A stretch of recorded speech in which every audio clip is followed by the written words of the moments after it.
Hola, mil bendiciones para todos, que el Señor les continúe bendiciendo. Hoy tenemos una entrega especial en esta semana que le hemos denominado, eh, o le llama comúnmente la religión tradicional y también el pueblo cristiano, le llamamos la Semana Santa. Algunos llaman la Semana Mayor. Yo de manera particular para este estudio le he denominado a esta serie la Semana Pseudo Santa. Recordemos en la entrega del día de ayer hablamos de lo que significa el prefijo pseudo y esto habla de falsedad. Eh, para muchos esto es confrontante porque conmemorar una celebración en torno a Jesucristo,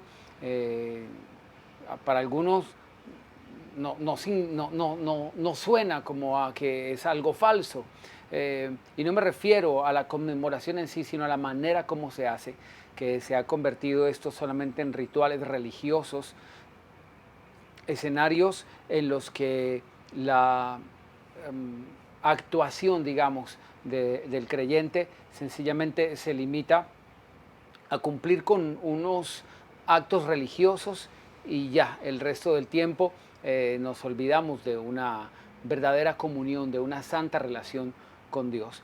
Entonces, queremos mirar justamente cuáles son aquellos aspectos que no nos permiten vivenciar de manera adecuada, de santificar realmente esa conmemoración para que sea evidentemente del agrado de Dios, no solamente de una práctica religiosa nuestra, sino que podamos ser del agrado de Dios. Le invito por favor a que me acompañe en una oración para que, bueno, sea nuestro Dios guiándonos en esta instrucción, esta enseñanza del día de hoy, jueves festivo, jueves santo.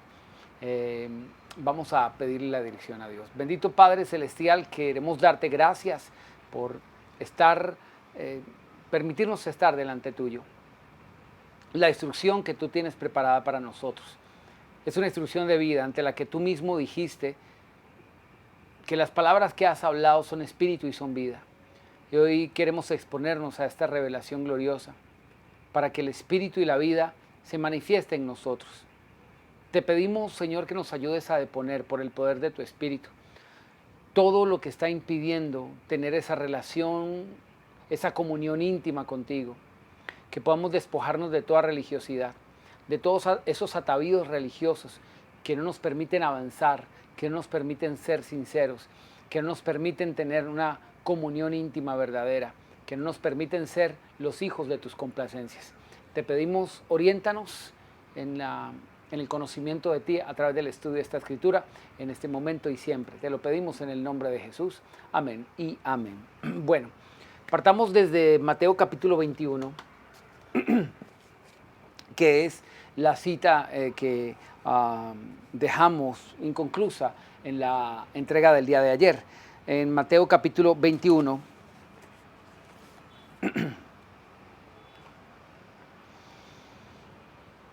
en el versículo 42 dice la palabra de Dios, 21:42 de Mateo. Le dijeron, les preguntó, ¿nunca leyeron en las Escrituras? ¿Nunca leyeron en las Escrituras? La piedra que desecharon los edificadores ha venido a ser la cabeza del ángulo. El Señor ha hecho esto y es cosa maravillosa a nuestros ojos. Por tanto les digo que el reino de Dios les será quitado a ustedes y les será dado a gente que produzca los frutos de él. El que caiga sobre esta piedra será quebrantado y sobre quien ella caiga será desmenuzado. En este pasaje está hablándole a los fariseos, a los escribas y fariseos, justamente en el versículo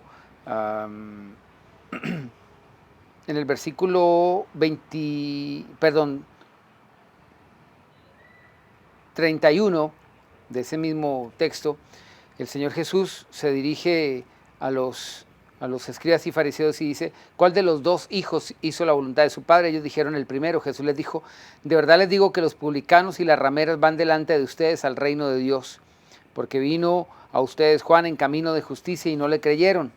En cambio, los publicanos y las rameras creyeron, pero ustedes, aunque vieron esto, no se arrepintieron después para creerle. En este contexto que le está hablando a los principales religiosos de la época, a aquellos que se sentaban en la cátedra de Moisés, como el mismo Señor Jesús lo dijo, aquellas personas que tenían una dignidad, de un conocimiento, desecharon al Señor Jesús. Lo desecharon. Pero aquellos que estaban como parias, distantes, lejanos, tenidos en poco para la espiritualidad, cuáles eran las prostitutas, cuáles eran los publicanos, dice aquí que es un sinónimo de ladrón. Los publicanos eran recaudadores de impuestos del Imperio Romano, eran considerados traidores, eran considerados ladrones. Y el Señor Jesús está diciendo que este tipo de personas van delante de los religiosos al reino de los cielos, porque se arrepintieron, escucharon el mensaje, lo recibieron, y aunque fue confrontante para ellos, evidentemente, por la vida pecaminosa que estaban llevando, ellos depusieron sus vidas de muerte, de pecado, y empezaron a caminar para con Dios. No así los religiosos de aquel entonces, los principales sacerdotes, que no vieron en Jesús la persona que ellos estaban esperando como el Mesías, y empezaron a desecharlo, a sacarlo de sus propias vidas. Y el Señor Jesús en el versículo 42 hace un apunte aquí importantísimo y dice, la piedra, y primero les dice, ¿nunca leyeron en las Escrituras? Eso estaba, esta porción bíblica que el Señor Jesús trae a colación se encuentra en el Salmo 118, que lo vamos a analizar en un momento. Pero aquí les está trayendo a memoria algo que ellos bien conocen, la Escritura. Ellos son maestros de la ley. Y el Señor Jesús dice, ¿nunca leyeron en la Escritura lo siguiente? La piedra que los edificadores desecharon ha venido a ser la cabeza del ángulo. Esta expresión, la cabeza del ángulo, da a entender que es la piedra fundamental, el fundamento sobre el cual se levanta cualquier edificación. Y dice que la principal piedra, la piedra principal fue la que los edificadores desecharon. Decía en la anterior entrega que aquí hay algo inverosímil, y es que se desecha por gente conocedora. Los edificadores son los que saben del tema, son los que reconocen el material adecuado, pero dice que los edificadores la desecharon. La xenofobia de la que hemos venido hablando en contra del Señor Jesús es algo propiamente natural a la religiosidad.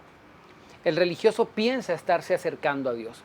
El religioso piensa que tiene una relación adecuada con Dios. El religioso se cree piadoso en sí mismo. Se cree benévolo, se cree aceptado por Dios, se cree que cree.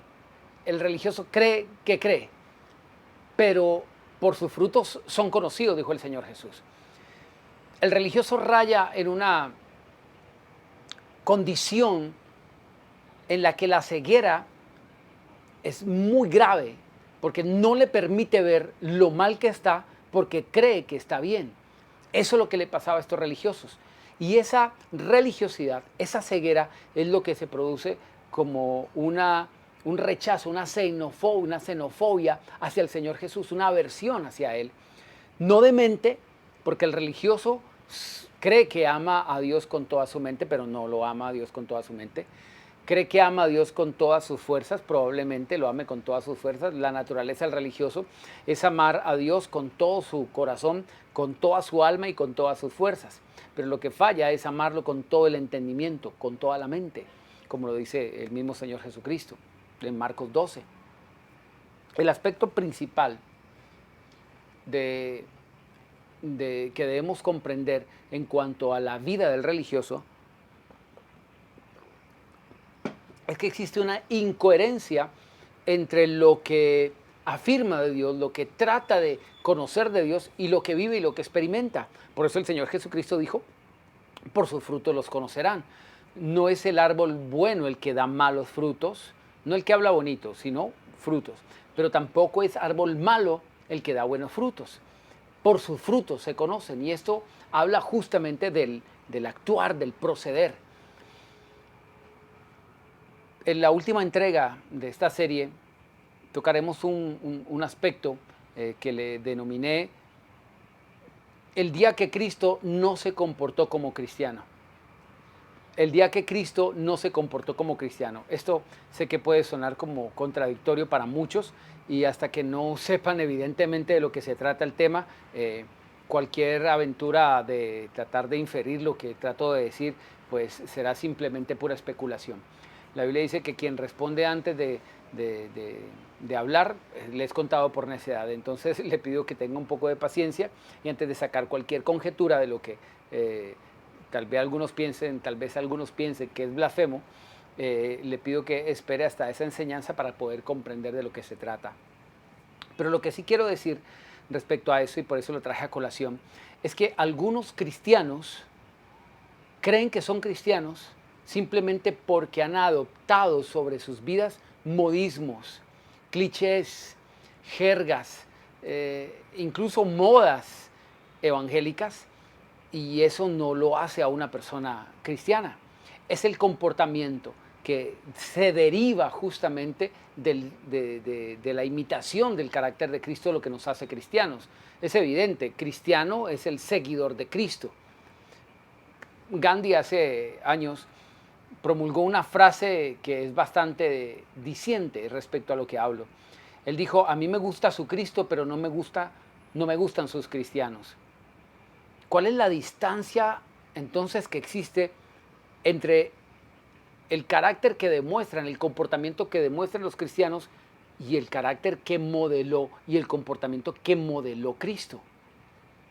¿No debería existir una relación de semejanza entre los cristianos y Cristo? Pues se supone, ¿verdad? ¿Cómo va a decir alguien, me gusta su Cristo, pero no sus cristianos, si no existiera una contradicción entre unos y el otro? Evidentemente, hay creyentes que se comportan como estos fariseos, que creen que están viviendo la verdad, pero con sus hechos la niegan. Ese es un antagonismo, esa es una aversión en contra del Señor. Están en contra de Dios y no lo saben. Eso es una tibieza, una forma de tibieza espiritual, y el religioso nunca cree que es un tibio espiritualmente, siempre piensa que está metido en el fuego porque habla Biblia, come Biblia, piensa Biblia. La mayoría de estos religiosos evangélicos son personas que dominan un poco la jerga evangélica, conocen un buen número de escrituras, pero no saben ni lo que dicen ni lo que afirman. Dice segunda de Pedro capítulo 2, Judas, no saben, se enredan en la profundidad del conocimiento bíblico porque no les ha sido revelado. La contradicción interior que tienen se basa justamente en que no conocen a Dios, no tienen una relación con Dios verdadera. Es superficial y es más que todo emocional, basada en la superficialidad. En la anterior entrega vimos los rechazos que se le hizo al Señor Jesús cuando Pedro le dijo al Señor Jesús: apártate de mí, perdón, apártate de mí porque soy hombre pecador.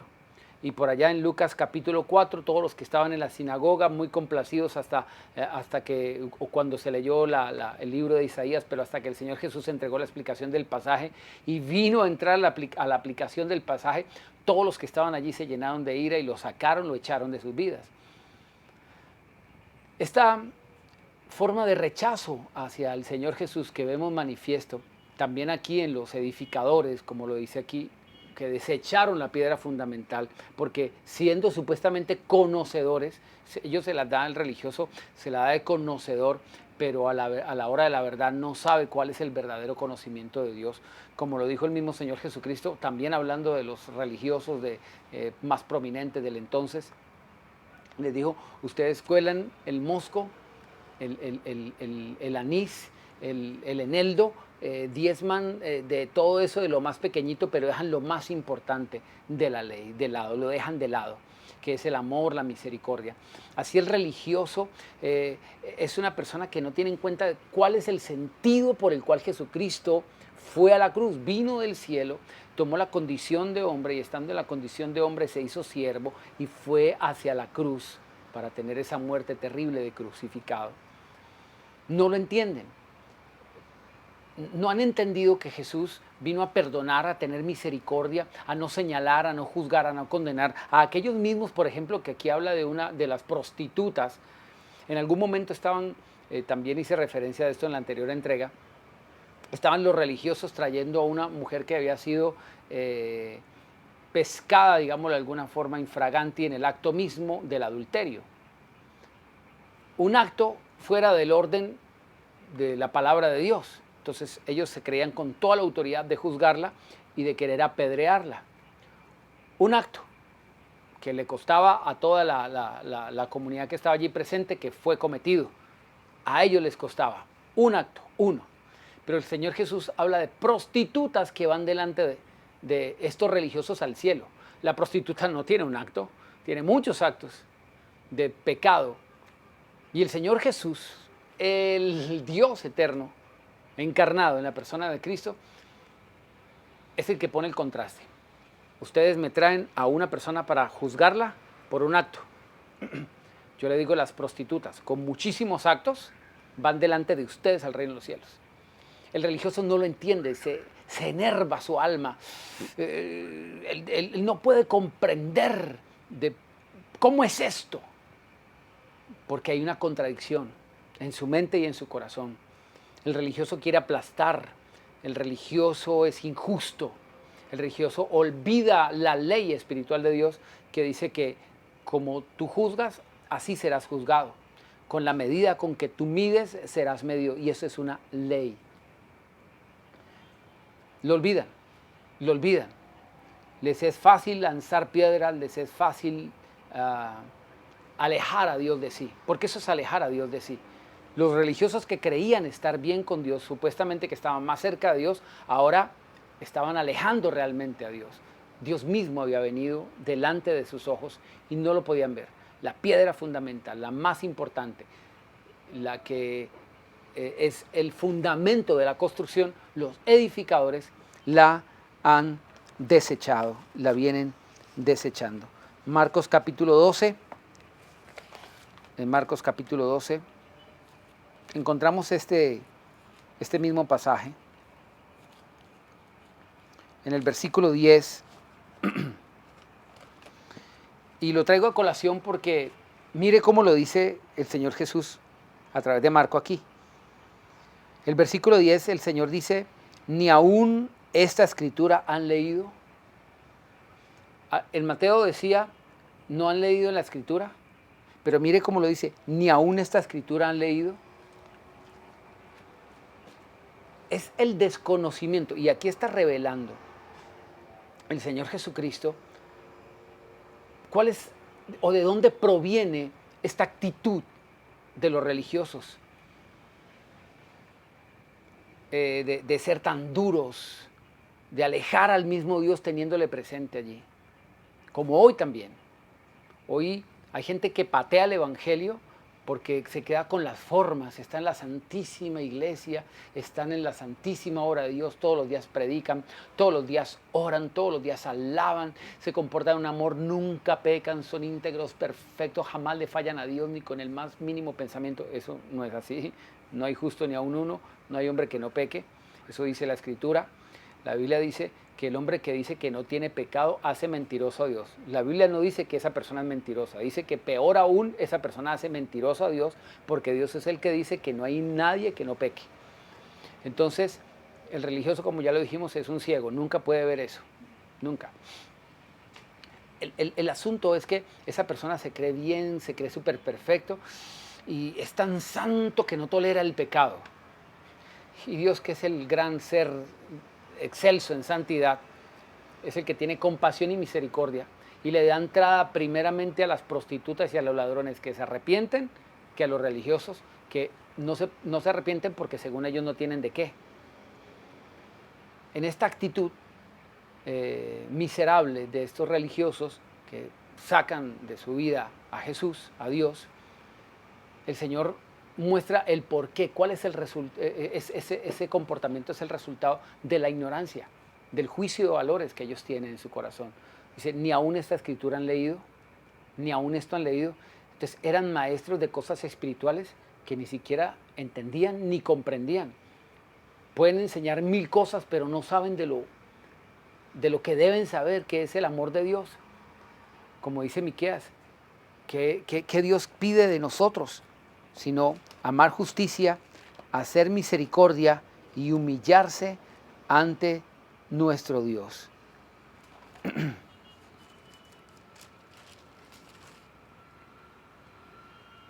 Permítame que estoy buscando este pasaje de Miqueas capítulo 6. Aquí está, en el versículo 8. Miqueas capítulo 6, versículo 8 dice: hombre, Él te ha declarado lo que es bueno, lo que pide el Señor de ti, solamente hacer justicia, amar misericordia y humillarte ante tu Dios. Hacer justicia, amar misericordia, amar misericordia, amar misericordia y humillarte ante tu Dios. La palabra justicia es una palabra bien desconocida por el evangélico, por el religioso normal.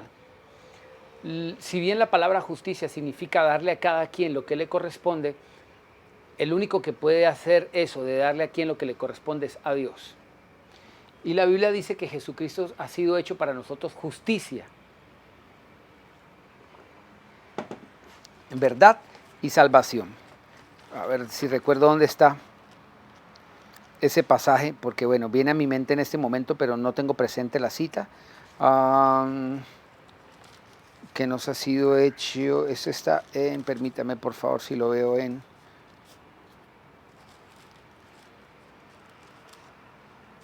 Hebreos, no está, creo que está en Timoteo, permítame por favor.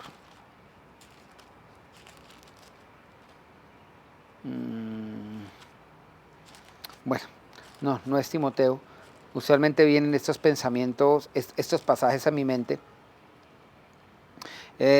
y no lo tengo en el instante la cita bíblica, pero no quiero dejar este mensaje sin la cita, pues para que pueda ser constructivo para todos. Bueno, solamente le pido regálame un minutico más, que no lo tengo en mis apuntes. Bueno, aquí tengo algo de Filipenses, capítulo 1, que nos habla, bueno, no es la cita. Le pido, búsquelo por favor en la concordancia, donde dice que el Señor Jesucristo nos ha sido hecho por Dios justicia. El mismo Señor nos ha sido hecho por justicia. Bueno, lo voy a dejar en los apuntes ya que no lo encontré. Entonces, cuando dice la Biblia que Dios nos ha sido hecho por justicia, esto creo que está en Corintios, si bien recuerdo. Sí, eso está en Corintios. Que Jesús nos ha sido hecho justicia, significa que Él ha hecho por nosotros lo que nosotros no podemos hacer y por lo que no podemos ser aprobados delante de Dios. Uno no puede ser aprobado ante Dios por sus propias obras, sino que Jesús presenta sus obras, porque yo no puedo ser justificado por las mías propias, pero sí soy justificado yo, ya no por mis obras, sino por las obras de Jesús. Esa es la justicia de Dios, que Dios no toma en cuenta, dice Colosenses, mis pecados, mis obras, sino que toma en cuenta las obras de Jesús por mí y me declara justo. Esa es la justicia de Dios. Entonces, hay quienes claman justicia y no entienden lo que significa justicia. Clamar por justicia, cualquier ser humano que clame por justicia sin entender lo que esto significa, lo que está pidiendo es juicio para sí. Cuando una persona está diciendo hazme justicia porque esa persona hizo tal cosa, hazme justicia porque esa persona me hizo tal otra, o esa persona hizo y deshizo. Hacer justicia, pedirle a Dios que haga justicia con uno, significa que Dios entonces mire mis obras, y lo único que dice la Escritura que uno merece por sus propias obras es condenación. Nadie puede venir al Padre sino por Jesús, dijo el Señor. Nadie. Entonces, la justicia de Dios porque dice el pasaje de Miqueas, ¿qué pide el Señor de ti? Hacer justicia, amar misericordia y humillarte ante tu Dios. Buscar la justicia es buscar que los méritos de Cristo siempre estén delante de mí, por delante mío, que sean las obras de Cristo las que hablen por mí ante Jesús. Y como todos somos pecadores, nadie puede justificarse delante del Señor, entonces todos estamos en la misma condición para decirle, Señor, eres tú el que me perdona, eres tú el que me justifica, eres tú el que ha tenido misericordia y solamente por ti estoy vivo. Entonces todos estamos en la misma condición, por eso nadie puede ponerse sobre nadie. Todos estamos en esa condición de pecadores y solo la justicia de Dios es la que nos cubre a todos nosotros, porque solamente su sangre es la que ha pagado por nuestros pecados. Entonces, ponerse en el papel de juzgar a otros por un pecado supuestamente mayor que el que nosotros otros cometen, entonces eso es soberbia y prepotencia, porque todos los pecados están al mismo nivel bajo la sangre de Cristo. Todos, absolutamente todos. No hay pecado grande ni pequeño. Todos están bajo la sangre de Cristo. Todos, absolutamente todos. En esta condición de amar misericordia, de hacer justicia, de amar misericordia, es donde debemos encontrarnos todos en ese amor. Amar misericordia es saber que todos, absolutamente todos, estamos en camino de condenación, pero todos por la misericordia de Dios, por solo su misericordia, estamos en una condición de perdonados. ¿Quiénes somos para estarnos atacando los unos a los otros? Eso no tiene sentido. Es no entender la obra de la cruz, es no entender el propósito de la cruz. Y cuando yo me siento en la palabra para tirarle piedras al otro, para morder al otro, para destruir al otro, que es mi hermano, me estoy poniendo en una posición que sencillamente es en oposición a Jesús, como los fariseos, como los escribas. Por eso es que dice el Señor, primero van al cielo las prostitutas y los ladrones que ustedes. Esa es una actitud terrible. Y por eso les decía, ni siquiera han leído esto. ¿Cómo se lee entonces la Escritura? En 1 Corintios capítulo 8 dice la Escritura que si una persona cree saber algo, entonces no sabe cómo debería saberlo. 1 Corintios capítulo 8 verso 1 dice, en cuanto a los sacrificados a los ídolos, sabemos que todos tenemos el debido conocimiento. El conocimiento envanece, pero el amor edifica. Esa era la actitud de los religiosos, de los fariseos, envanecidos. Ese es el problema de la gente que no sabe manejar el conocimiento. Por eso decía, pide Dios justicia, amar misericordia y humillarse ante Dios. Humillarse. No llenarse de prepotencia, de soberbia, de creerse el más. ¿Más de quién y sobre quién? Sobre nadie. El religioso es el único que se trata de poner sobre otros. Ahora bien, dice, si alguno se imagina que sabe algo, se imagina. Es que hay gente que no sabe, sino que se imagina que sabe. Como los religiosos. El Señor les dijo, ni aún esto han leído, pero eran maestros de la ley, era gente experta en esto, era gente experta. Los edificadores desecharon la piedra de edificar, la piedra fundamental para la edificación. Eran conocedores, pero no conocían las cosas como deberían conocerlas. Como los religiosos, pueden hablar de 1000 temas, pueden predicar, pueden enseñar, pueden ganar seguidores, como lo dice el mismo Señor Jesucristo y se lo dijo a los fariseos. Ustedes recorren el cielo y la tierra para buscar prosélitos, es decir, para ser seguidores. Hacen discípulos, buscan gente, evangelizan y demás, pero cuando los hallan, los hacen 2 veces más hijos del infierno que ustedes. A los religiosos, el Señor Jesús les dijo, los hacen hijos del infierno 2 veces más que ustedes. ¿Por qué? Porque ellos no seguían el evangelio y lo que le enseñaban era esa misma rebeldía. Le enseñan a la gente a cargarse en contra de los demás, a juzgar, a criticar, a señalar. Y ese no es el evangelio. Ahora, dice, si alguno se imagina que sabe algo, aún no sabe nada como debería saberlo. Pero si alguno ama a Dios, es conocido por Él. Si alguno se imagina que sabe algo, aún no sabe nada como debería saberlo. Aún no sabe nada como debería saberlo. Significa que todo conocimiento que no está basado en el amor de Dios, en conocer las cosas como deben ser conocidas, la esencia del evangelio, entonces es puro intelectualismo, puro intelectualismo. Volviendo a Marcos, capítulo 12, donde estábamos, el Señor Jesús les dice, ni aun esto han leído, la piedra que desecharon los edificadores ha venido a ser la cabeza del ángulo, es decir, la principal piedra. El Señor ha hecho esto y es cosa maravillosa a nuestros ojos. Procuraban prenderlo porque entendían que decía estas cosas contra ellos por parábola, pero temían a la multitud y dejándolo se fueron. Procuraban atraparlo, procuraban prenderlo, dice allí. El Señor Jesús ha manifestado desde siempre la verdad con su esencia natural, que es el amor. De hecho, la Biblia dice que la verdad es la expresión del amor de Dios, el amor de Dios para ser salvos. Eso dice la Escritura sobre la verdad. Es el amor de Dios para ser salvos.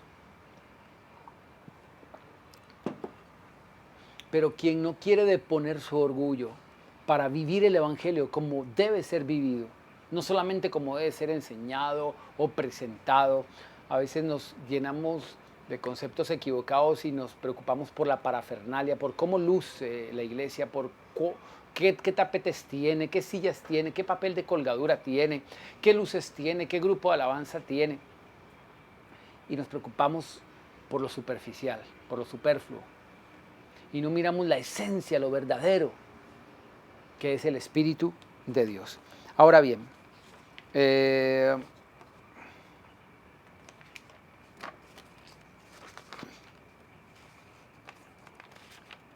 aquí cuando dice que desechan la piedra fundamental, hay un término que lo puede hacer pensar a uno de manera incorrecta.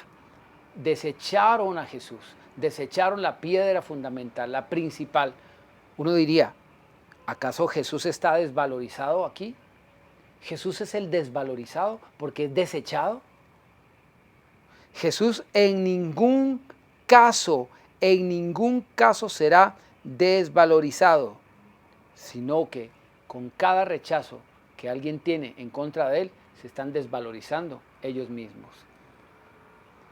La piedra desechada, el Jesús desechado, no significa que no tiene valor. Lo que significa es que yo no tengo valor en mí para reconocerlo. Puse un ejemplo. Cuando vinieron los colonizadores a América y le quitaron el oro a los ancestros, a los indígenas, se los cambiaron por espejos. Para quien el espejo tiene mayor valor que el oro es porque realmente no conoce el verdadero valor del oro. El oro no tiene el valor de un espejo, no tiene el valor de un espejo. Pero quien es capaz de cambiarlo es porque para él sí lo tiene o de hecho es inferior. Porque si hace un cambio puede que piense que el espejo vale mucho más. Quien desecha la piedra fundamental, quien desecha a Jesús, no es aquel que esté tratando de desvalorizar a Jesús, sino aquel que está manifestando nada diferente a que él no tiene el valor interior espiritual, la capacidad de reconocer el valor de Jesús. Por eso lo desecha. Por eso lo desecha.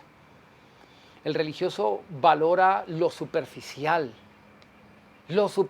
solamente, y no lo esencial. Cuando privilegiamos lo superficial, la pregunta es, ¿qué estamos haciendo al tiempo con lo fundamental? Siempre que nosotros estemos dando prevalencia, importancia a lo superficial, siempre estaremos desechando y menosvalorando algo que realmente es fundamental. La pregunta es, ¿qué estamos haciendo con Jesús y la obra de la cruz? Cuando le damos más importancia a lo superficial. La piedra es rechazada por los constructores porque el criterio de estos expertos, entre comillas, está desequilibrado a causa de estar equivocados. Es obvio cuando quieres construir castillos de naipes, escuche lo que trato de decir.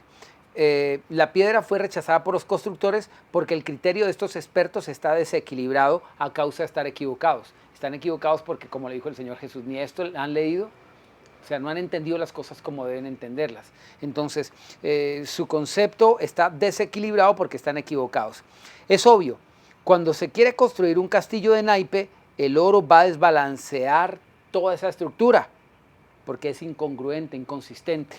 Es decir, el que quiere construir castillos de naipes jamás va a considerar poner oro allí, porque lo va a desbalancear y lo va a tirar todo al piso. Así son todas las personas que construyen cosas superficiales, vanidosas, futiles, cosas que no tienen trascendencia ni realmente tienen valor. Es un lingote de oro sobre un castillo de naipes, lo sienten amenazante. Evidentemente hacer un castillo de naipes requiere de muchísimo cuidado, de muchísima atención, de muchísima cautela, porque cualquier movimiento en falso puede derrumbar absolutamente todo. Y estos se han convertido tan expertos en lo superficial que lo verdadero, lo fundamental es una amenaza. Jesús es el oro, Jesús es lo verdadero. Y Jesús viene a sus vidas para construir sus vidas desde lo esencial, desde lo verdadero, pero lo sienten como una amenaza porque para ellos lo importante es lo superficial. Dicen por allí, dime de lo que aparentas y te diré de lo que careces. En esta sociedad donde todo es una apariencia, donde todo se tiene que mostrar y como dicen algunos psicólogos, la vida vacía de los hombres hace que traten de atrapar momentos, de retenerlos y publicarlos allí porque sienten que la vida se les escapa. Como no la tienen en el momento fugaz donde medio aparece algo parecido a vida, entonces lo ponen allí para que todo el mundo los vea, porque no tienen una vida. Tienen un público ante el que aparentan que la tienen por sus mismos vacíos. Ese es el problema de las redes. Personas tristes que andan promocionando ante su público porque eso es lo único que los llena, porque son tan vacíos que lo único que los llena es tener público. Allí no hay un cimiento verdadero. La vida verdadera se experimenta, se vive, no se muestra. Se vive. De hecho, el Señor Jesús habló de eso, la vida se vive en lo íntimo, en lo secreto. La vida que se muestra es apariencia. La Biblia dice que la apariencia de este mundo es pasajera. La Biblia habla de la vanagloria de esta vida. La Biblia habla de hombres vanidosos, de hombres lucidos, de hombres que siempre estarían al final de los tiempos, dice la Biblia, que vendrían este tipo de hombres que son sensuales, solo se mueven por los sentires. Son tan superficiales y no quiero ser malinterpretado con esto. Pero entienda, Dios a veces por su palabra nos orienta y nos muestra un dictamen para que entendamos que hay un vacío muy grande. Hay gente que se siente confrontada porque yo digo, por ejemplo, es que hay gente que le es tan extraña una comida exquisita que le tiene que tomar una fotografía y subirla a las redes sociales. Porque eso es tan esporádico, porque todo el tiempo estará comiendo que pan con agua de panela. Entonces quieren capturar ese momento para mostrar a los demás que tienen una vida supuestamente maravillosa. Y no lo digo, que como una grosería, como para afrentarle o para decirle una crítica, para lanzarle una crítica. Entienda, eso es un dictamen para que se revise, para que entienda la superficialidad en la que está viviendo, la máscara que está tratando de poner simplemente para ocultar cosas profundas que están allí. Eso es lo que Dios quiere mostrarnos, que tenemos una vida de apariencia y no una vida sólida. Y que estamos viendo en el oro, en Jesús, en lo fundamental, en la verdadera vida, algo que nos amenaza. Por eso un mensaje de estos lo sentimos como una amenaza. No queremos que Jesús nos confronte, no queremos que Jesús nos hable directamente, pero cuando alguien va a donde el médico y el médico le dice, tengo que informarle que usted tiene cáncer, no lo hace para amenazar, no lo hace para hacerlo sentir mal, no lo hace para humillarlo. Le está dando un dictamen para decirle, tenemos un proceso para poder salir de esto. Ya lo hemos detectado, sabemos cuánto mide, sabemos dónde se está propagando, qué puede suceder con esto, ya conocemos este proceso, vamos a intervenirlo. Nadie que le estén dando un dictamen de su propia salud, de una afectación en su salud, se siente ofendido porque sabe que le están dando una radiografía, un panorama completo de algo que no sabía que le estaba ocurriendo adentro. Y por eso la palabra de Dios realmente es una radiografía viva de nuestra alma. Y nos está mostrando el camino para salir de esa superficialidad, para que no desechemos lo fundamental, lo primario, lo fundamental que es sobre lo cual debemos edificar nuestra vida, para que no lo rechacemos, simplemente porque no se nos da un mensaje que tal vez satisfaga nuestros intereses, ¿cómo se dice?, superficiales y materialistas y de esta vida solamente. Eso es añadidura. Son cosas de añadidura. No hay ningún problema con que comamos bien. Dios no tiene problema con que comamos bien. Dios no tiene problema con que nos vistamos bien. Dios no tiene inconveniente con eso. Dice la Biblia que quien no escatimó a su propio Hijo, sino que lo entregó por todos nosotros, ¿cómo no nos dará juntamente con Él todas las cosas? Dice la Escritura que Dios nos da todas las cosas en abundancia para que las disfrutemos. Pero es un disfrute sincero, sensato en la intimidad con Dios. No el pantallismo que hoy se vive con la necesidad de mostrar y mostrar y mostrar. Quien mucho alardea, de mucho carece. Créame, esa es la realidad. No lo digo yo, lo dicen los psicólogos. Haga un estudio sencillo sobre eso, lo encuentra por Google.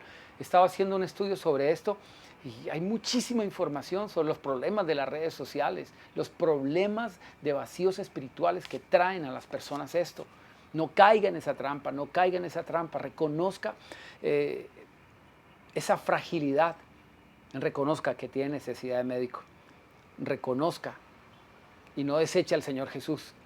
Siga el paso de las rameras y de los publicanos, no el de los fariseos, que se endurece y como dice acá, ellos no podían soportar lo que les decía y querían atraparlo, querían prenderlo, querían llevarlo preso, les molestaba.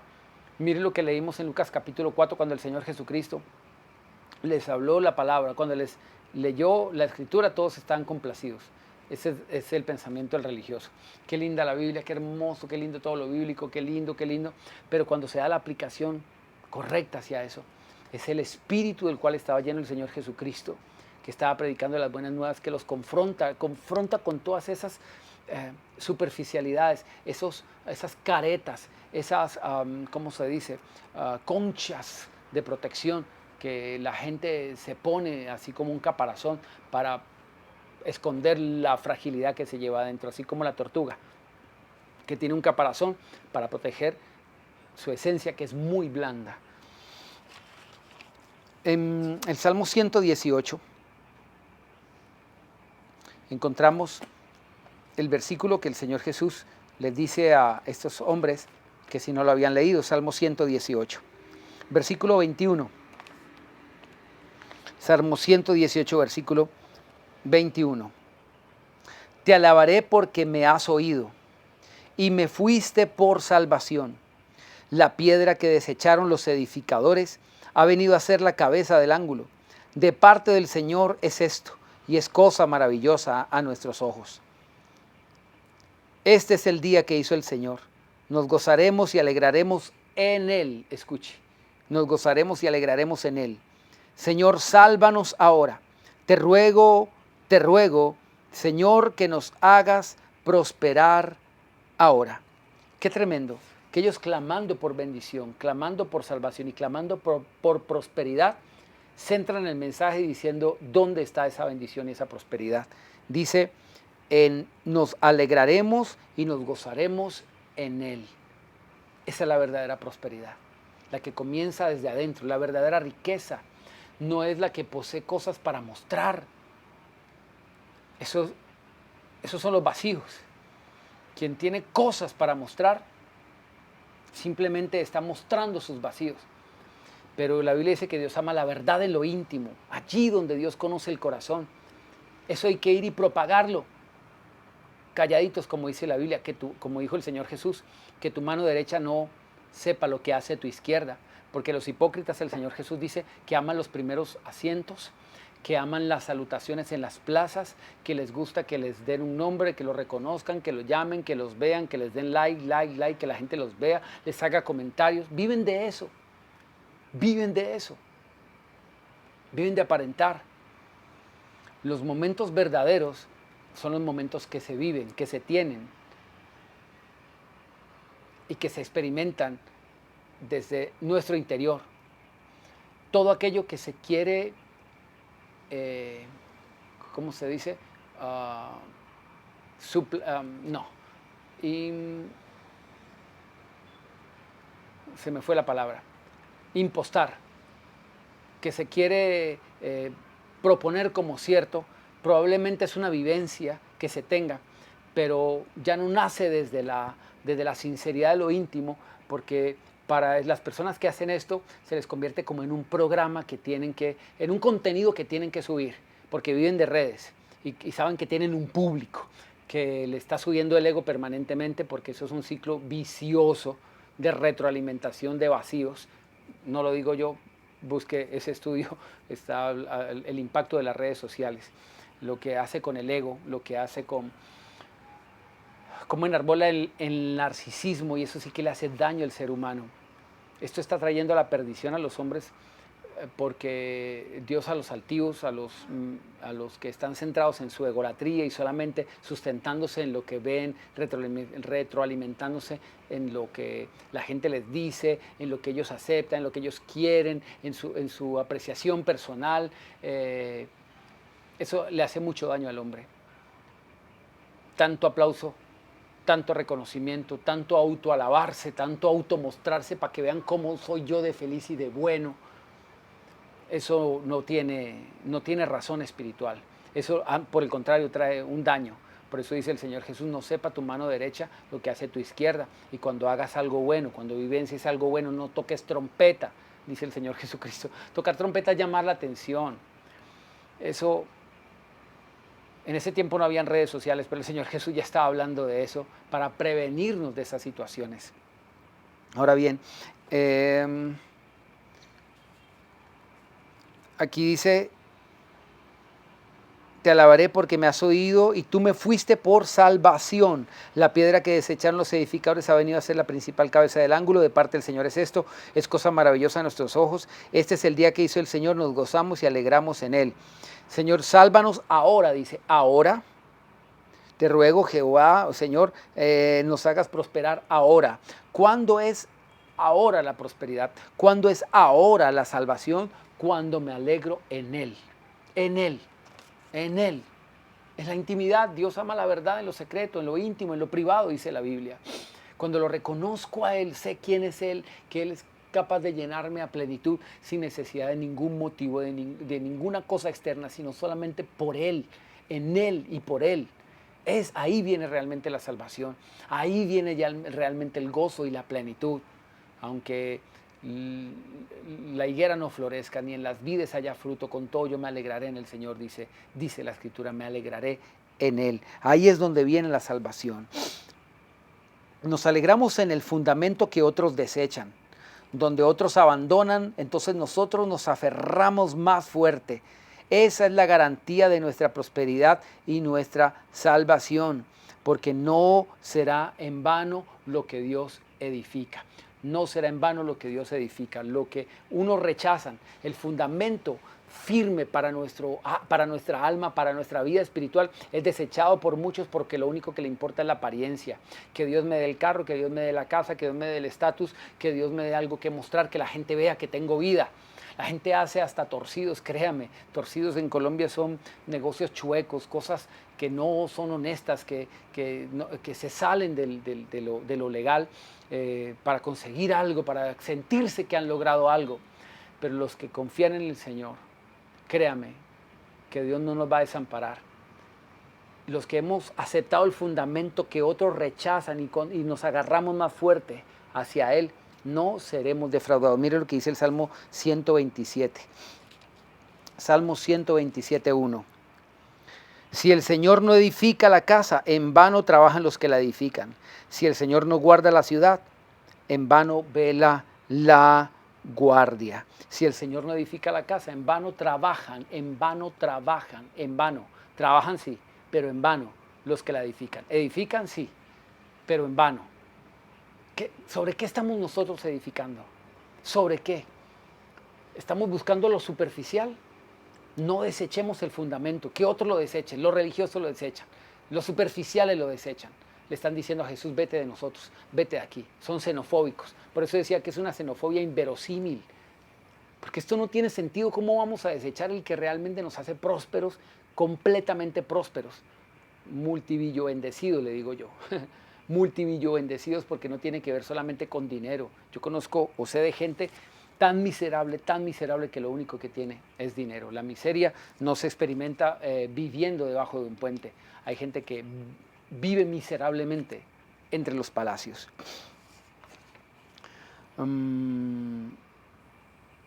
Escuché una expresión referente a esto, que si el Señor no edifica la casa, en vano trabajan, en vano trabajan. ¿Usted sabe lo que es trabajar en vano?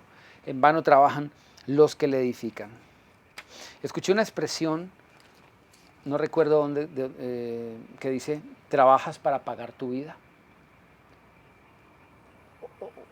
Bueno, yo la interpreté así.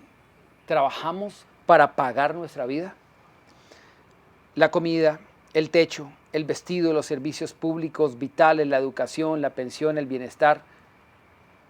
¿Nosotros trabajamos para pagar eso? Es decir, ¿trabajamos para pagar nuestra vida? Si nosotros consideramos que eso es nuestra vida, entonces trabajamos para pagar nuestra vida. Pagar nuestra vida. ¿Qué cree entonces usted que hizo el Señor Jesús por nosotros? Él nos compró a precio de sangre. Él ya pagó por nosotros. Él pagó por todo en nosotros y de nosotros. Por eso dice la Biblia que Él sabe de qué cosas tenemos necesidad. Y algunos dicen, pero Señor, yo pensé que no te estaba ni dando por enterado, porque si usted sabe de qué cosas tengo necesidad, entonces ¿por qué no me la suple? Porque estamos edificando castillos de naipes. El Señor dice, busquen el reino, no las añadiduras. Que buscando y encontrando el reino es que hayan las añadiduras, pero no las tenemos. ¿Por qué? Porque piden y piden mal para gastar en sus deleites, en sus desórdenes. Eso lo dice Santiago. Piden mal, piden y no reciben porque piden mal, porque es para gastar en sus deleites. ¿Y acaso Dios no quería que tuviéramos todas las cosas en abundancia para que las disfrutemos? La pregunta es, ¿cuál es el disfrute? Disfrute, no hay un disfrute que sea simplemente aparentoso para mostrar. Eso obedece a otra cosa, obedece a otro vacío. Lo dicen los psicólogos, lo dicen expertos. El Señor quiere que edifiquemos nuestra casa espiritual, como dice 1 de Pedro capítulo 2, para que Dios pueda tener en nosotros una morada espiritual, una morada de honra para Él, para que Él pueda hacer su obra a través de nosotros, para hacernos verdaderamente prósperos, para bendecirnos desde nuestro interior y que impactemos muchísimas vidas. Para que, como dice la Biblia en Malaquías, para que todas las naciones nos llamen bienaventurados y todos deseen el Dios que nosotros tenemos, no por las cosas que tenemos, sino por el Dios que tenemos, que nos da todas las cosas en abundancia.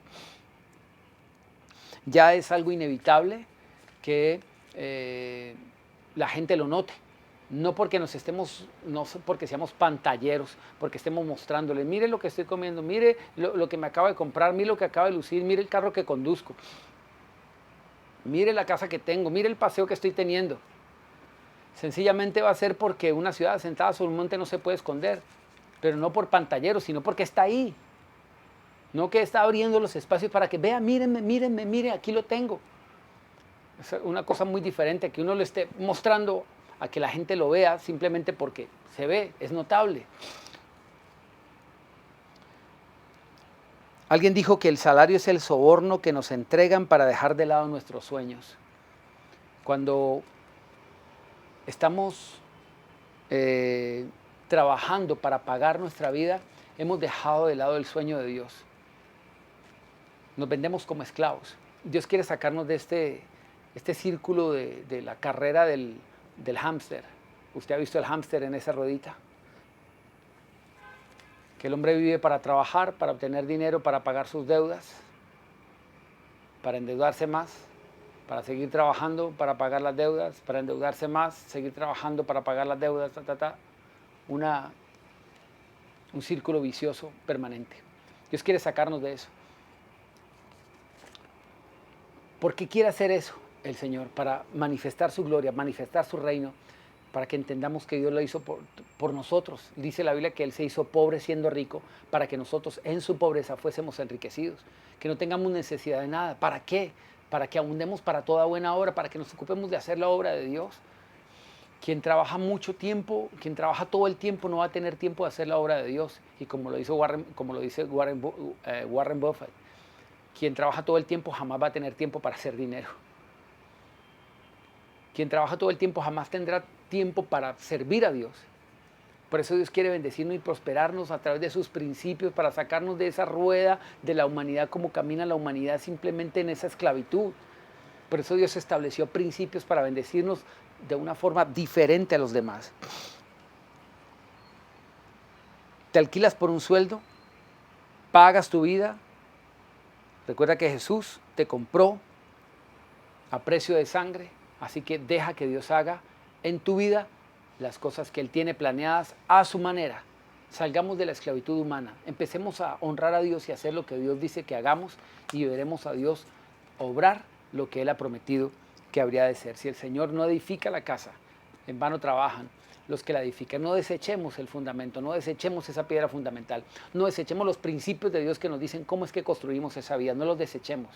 Admitámoslos para nosotros y no rechacemos a Jesús, no lo rechacemos como los hipócritas. Es preferible que se nos compare a las prostitutas y a los ladrones por el arrepentimiento y por recibir la vida de Dios. Marcos capítulo 10. Marcos capítulo 10. Aquí vemos una experiencia terrible, por demás terrible, de otra persona que también se alejó de Dios, desechó al Señor, lo sacó de su vida, lo echó de sí, como lo hemos venido hablando. Sufrió una xenofobia inversa, le llamaría yo. Miremos el pasaje, Marcos capítulo 10, versículo 17. Al salir él para seguir su camino, hablando del Señor Jesús, dice, llegó uno corriendo y arrodillándose delante de él, le preguntó, Maestro bueno, ¿qué haré para heredar la vida eterna? Mire la presteza, la diligencia de este hombre. Dice que el Señor Jesús va saliendo porque está terminando pues de compartir un mensaje. Va saliendo para seguir su camino y alguien viene corriendo con semejante presteza. Dice, llegó uno y arrodillándose delante de él, sin importar toda la multitud de gente que estaba allí, toda la multitud. Y se arrodilla y le dice al Señor, Maestro bueno, ¿qué haré para heredar la vida eterna? La vida eterna. Mire que no está preguntando por nada de acá. Al parecer, ya no le interesa lo de acá. Está preguntando por lo de la otra vida, por la vida más allá. Vamos a ver. Jesús le dijo, ¿por qué me llamas bueno? Nadie es bueno, sino solo uno, Dios. Porque el Señor no lo pudo dejar pasar por alto y ser más cordial, más respetuoso y no tener que ofender. Si tal vez este hombre solamente tenía una intención bondadosa, generosa, de amabilidad para con el Señor, pero el Señor no dejó pasar este detalle. Se dijo, ¿cómo me llamaste? ¿Por qué me llamas bueno? Señor, empecemos a mirar un poquito el carácter del Señor Jesús. No lo dejó pasar por alto, porque sabe que de un error que se incorpore en la mente, se va a aferrar toda la vida. El criterio equivocado respecto de Dios, de Jesús, de su obra, va a hacer que anclemos toda nuestra vida. Donde anclemos nuestra mente, vamos a anclar toda nuestra vida de una manera equivocada. Entonces, el Señor Jesús le está enseñando, por eso lo dice. Ahora bien, dice, los mandamientos, verso 19, los mandamientos sabes, no adulteres, no mates, no hurtes, no digas falso testimonio, no defraudes, honra a tu padre y a tu madre. Él entonces respondiendo le dijo, Maestro, todo esto lo he guardado desde mi juventud. Mire que él corrigió, ya no le dijo maestro bueno. O sea, tiene un corazón abierto y enseñable. Maestro, todo esto lo he guardado desde mi juventud. ¡Wow! Era joven, dice la escritura, pero desde muy pequeño estaba guardando estos mandamientos. Ahora bien, el Señor Jesús dice, entonces Jesús mirándolo lo amó. Escuche esto, mirándolo lo amó. Qué tremendo. Que hay miradas de amor, ¿no?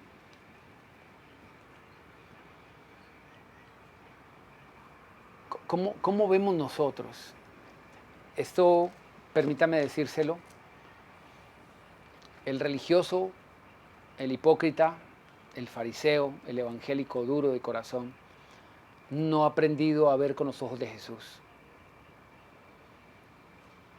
Tiene los ojos cerrados, por eso decía, no pueden ver al mismo Rey de la gloria que estaba delante de ellos.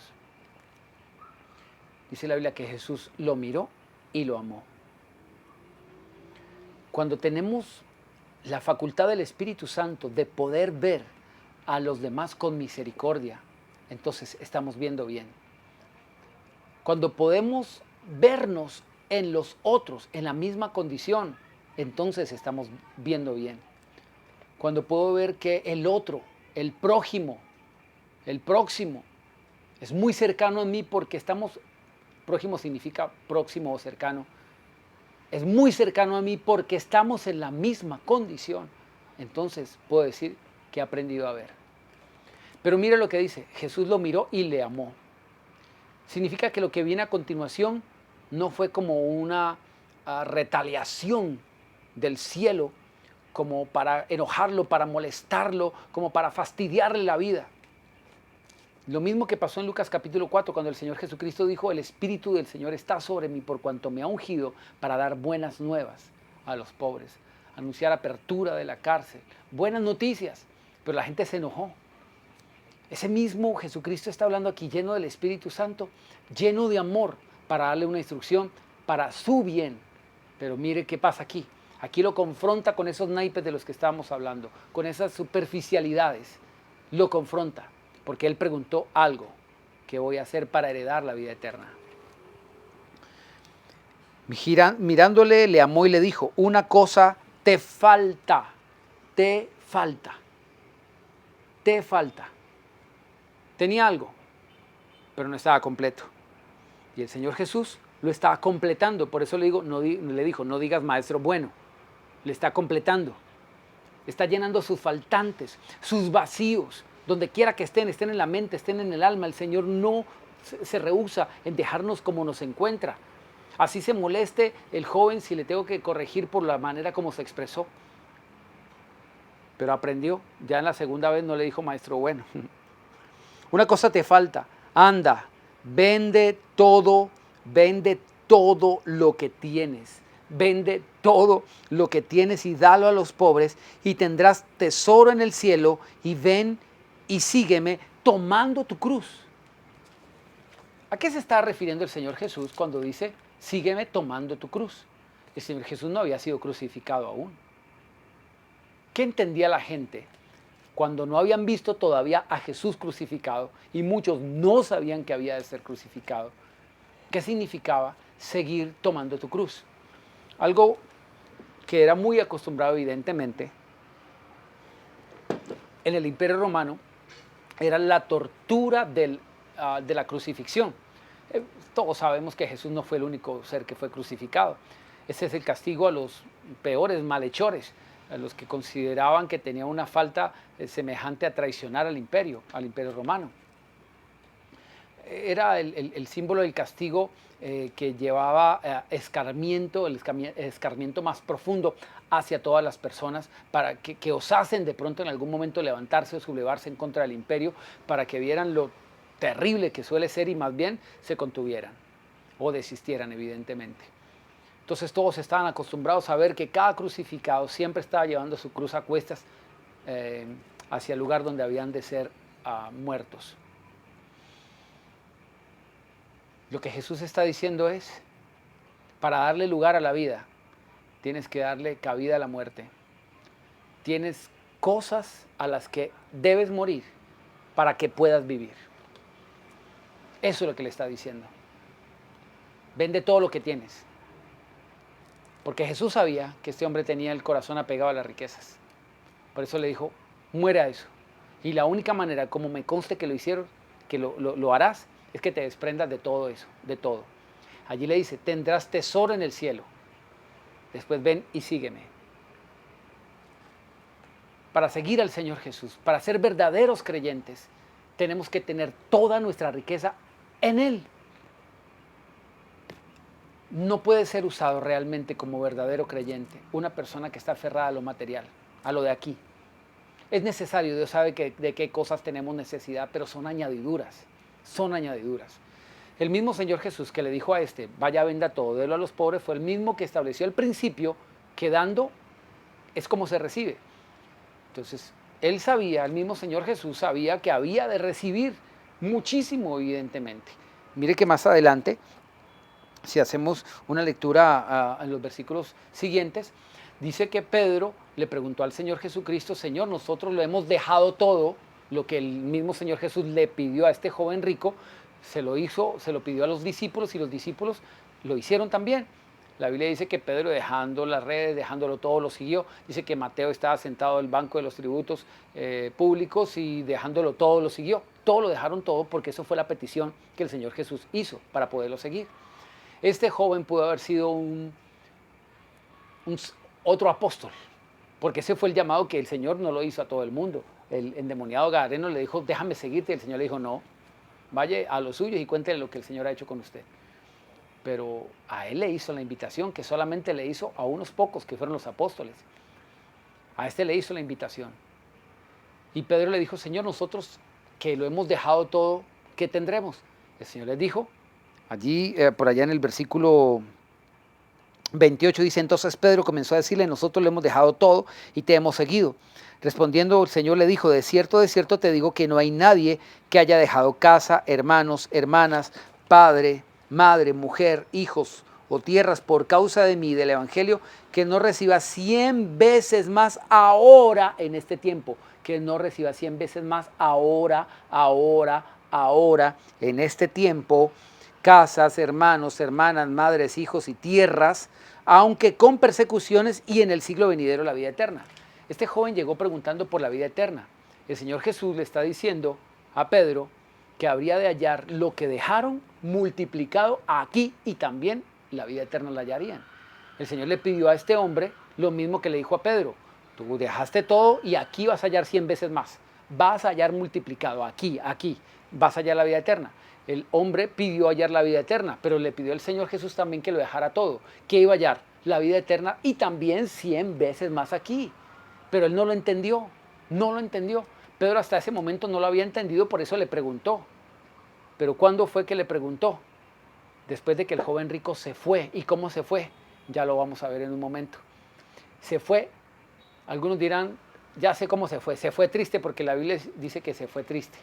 Peor que triste, ignorante. Peor que triste, se fue desenterado. Pedro se quedó allí y se enteró de cómo era. El joven rico se fue y nunca se dio por enterado. Se fue en depresión y se fue con un mal concepto de Jesús. Se fue pensando algo diferente. Al final se fue, no permaneció, se alejó de Jesús, se fue, se perdió. Porque llegó buscando la vida y el Señor Jesús le dijo cómo obtenerla y le dio la espalda. Mire lo que dice. Vende todo lo que tienes a los pobres, tendrás tesoro en el cielo, ven y sígueme tomando tu cruz. Verso 22, pero él afligido por esta palabra, qué tremendo. El Señor Jesús haciendo estrago siempre con su palabra. Él afligido por esta palabra se fue triste porque tenía muchas posesiones. ¿Qué era lo que le dolía a él? Que los pobres tuvieran lo suyo o que él ya no tuviera lo que él consideraba suyo. Él nunca supo que podía recibir 100 veces más. La tristeza era porque él pensaba que iba a perder lo mucho que tenía. Nunca tuvo lugar a poder dar espacio a mayor alegría, porque pudo haber multiplicado por 100 lo que tenía. Ese es el problema de muchas personas que rechazan la verdad. Nunca se darán por enterados de todo lo que vendría para ellos. ¿Sabe por qué? Porque dice que se fue afligido y se fue triste. Se fue triste. No conozco a nadie que le dé la espalda al Señor y que sea verdaderamente después de ello alegre. Todo va a ser superficial, todo va a ser apariencia, todo va a ser vacío, todo va a ser simplemente pantalla. No conozco a nadie que le dé la espalda al Señor Jesús y sea verdaderamente pleno y sea verdaderamente feliz. quien le da la espalda al Señor, quien se aleja de la verdad, seguirá siendo privada de ella. Mire que el Señor no le detuvo y dijo, venga, venga, venga, venga, venga, escúcheme muchachito, venga, aquí hay algo bueno, le pinto el negocio del siglo, de todo, y va a recibir al 100. El muchacho se queda, pero ¿sabe por qué se queda? Porque a él lo que le interesaba es las posesiones y seguramente se quedaba es porque iba a recibir 100 veces más, no por lo que el Señor Jesús quería que se quedara. Por eso no le dijo el Señor que iba a recibir 100 veces más, porque no quería retener a una persona que no podía servir como ministro de Dios, porque tenía su corazón en otro lado. Lo dije en la anterior entrega, la obra de Dios nunca ha perdido un ministro. Dios hace ¿cómo se dice?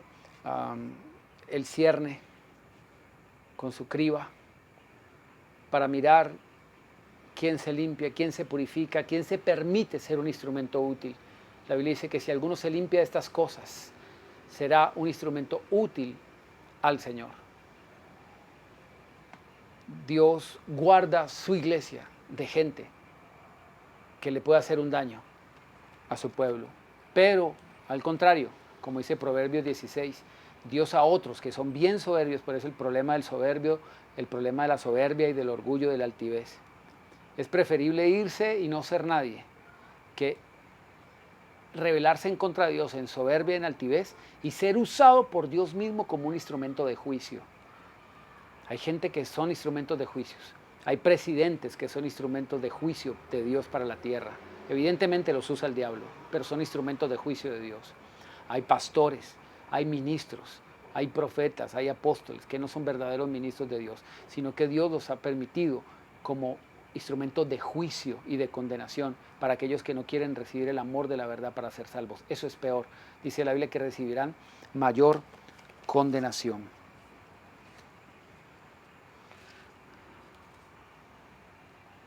Voy a dejarlo hasta allí y mañana estaremos dando culminación a esta serie de mensajes. Bueno, el domingo siguiente estaremos sellando con broche de oro literal, porque estaremos celebrando la Santa Cena este domingo de Resurrección. Estaremos hablando sobre la Santa Cena, lo que es el domingo de Resurrección, lo que significa la hora de la cruz. Así que no se pierda el mensaje de mañana, Viernes Santo, y el próximo domingo de Resurrección. Un abrazo y muchísimas bendiciones para todos.